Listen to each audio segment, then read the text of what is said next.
Time the Philippine Azkals resume their campaign in the joint FIFA World Cup and Asian Cup qualifiers as they face unbeaten China in Bacolod tomorrow. Star keeper Neil Etheridge is expected to make his return for the national team after recovering from a hamstring injury. The Azkals are currently in third place but are hoping to upset the Asian powerhouse at the Bacolod Stadium. And now joining me in the studio for a preview of that match is none other than Sports Desk football analyst Mr. Sedelf Tupas. Sed, good morning. Welcome back to the show, sir. Looking good and sharp. Said, diretso na kita. Can we beat China tomorrow at our home turf at Bacolod Stadium in Bacolod? Well, there's a lot of factors going into that match. I think it really all boils down to the Azkals' ability to rise past their limitations. I think they really need to step up the level of their play. I think the mentality that they can beat a team that's higher than them. I think there's been a trend in the past few years for the Azkals that they can't seem to level up when they face an opponent that's perceived to be better than them, superior than them. And I think they have to summon the fighting spirit again. But more than that, the game plan has to be right for Coach Scott Cooper. The players really have to be ready and brace for a strong and very stiff challenge. Could be their biggest challenge yet for the Azkals here in this AFC World Cup qualifiers. So, sabi ni Coach Scott Cooper, he seems confident, and he said there's nothing to fear about. He was particular with having a, quote, good front three. Talk about that. Yeah, I think he was referring to Elkeson, Wu Lei, and Yang Zhu, the three players of China.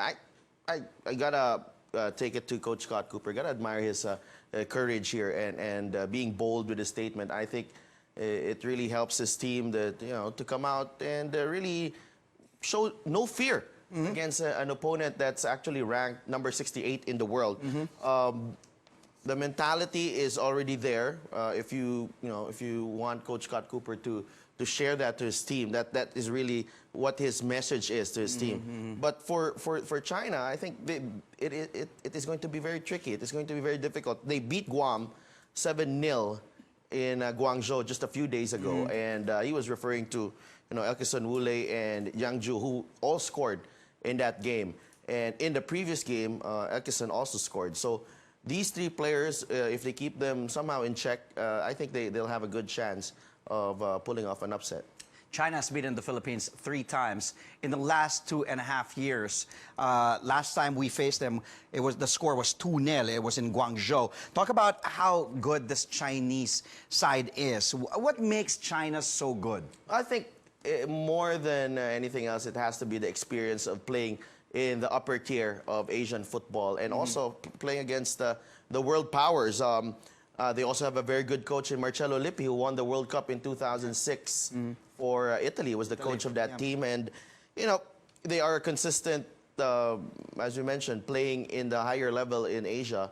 A consistent quarterfinalist, always reaches the knockout stages of the Asian Cup. So this team knows what it takes to be successful and has invested, the country has invested a lot of money to that team that they have there. And that's the reason why they do have some, right now, processing naturalized players and even already having that naturalized player in Elkeson in the lineup. So the investment of China compared to the Philippines in football is just worlds apart.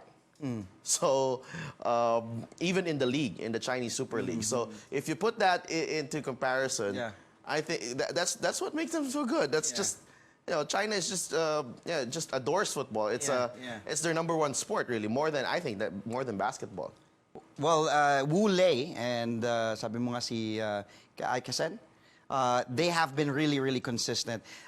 Delve deeper into what these two can bring to the table for their team, for China. Well, Wu Lei is their most talented player.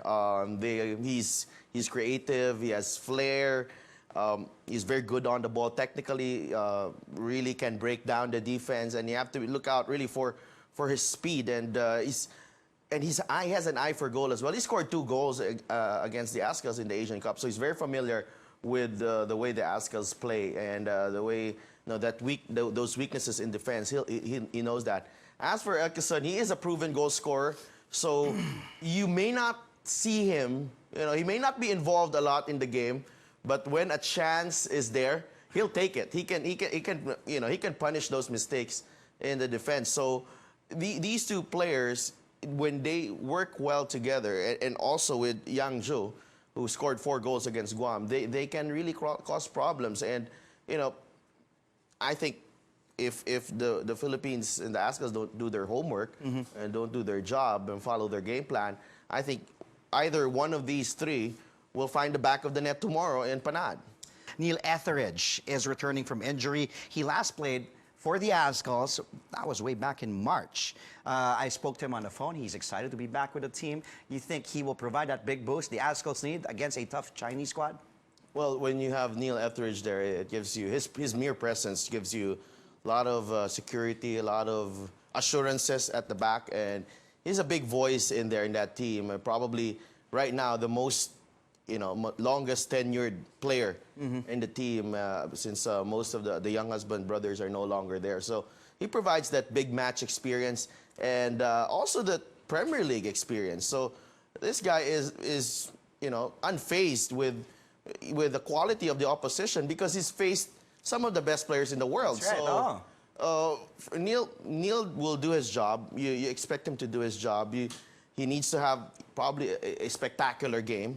I've seen him pull off some spectacular performances. I remember one game, I think it was in Tashkent, Uzbekistan. That was in the previous qualifiers where he, probably had 15 saves. 5 or 6 of them were out of this world.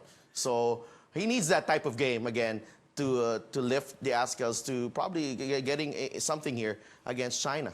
Have you spoken to Neil, though, since he came back? Yeah, actually, but very briefly because he had to also travel to Bacolod. Ang sabi niya sa akin, said, when I asked him about it, sabi ko, will you be available for the rest of the qualifiers? Or it all depends sa schedule niya sa club team niya. Sabi niya, he will be available for the Azkals. Yeah, but because the qualifiers falls under the FIFA break, international window, so that won't be a problem. But it's not like Michael Foxcard is not doing a great job. He's actually is doing well for the Azkals. So we're lucky. Coach Scott Cooper has that luxury to have two great goalkeepers. Goalkeepers and 3 or 4. Kevin Mendoza is also there. Hasn't been tested just yet. And Patrick Data, ever reliable, is also there in the pool. Kaya na pinag-usapan natin yung lakas ng China. Sabi mo nga, yung front 3 din na binanggit ni Coach Scott Cooper. They have a perfect record so far. But what can we learn from the 2 matches they've had? Sadelf, ikaw, you've been following football closely. What may weaknesses bang China na pwede nating i-capitalize? Well, every team has a weakness, especially if you come out.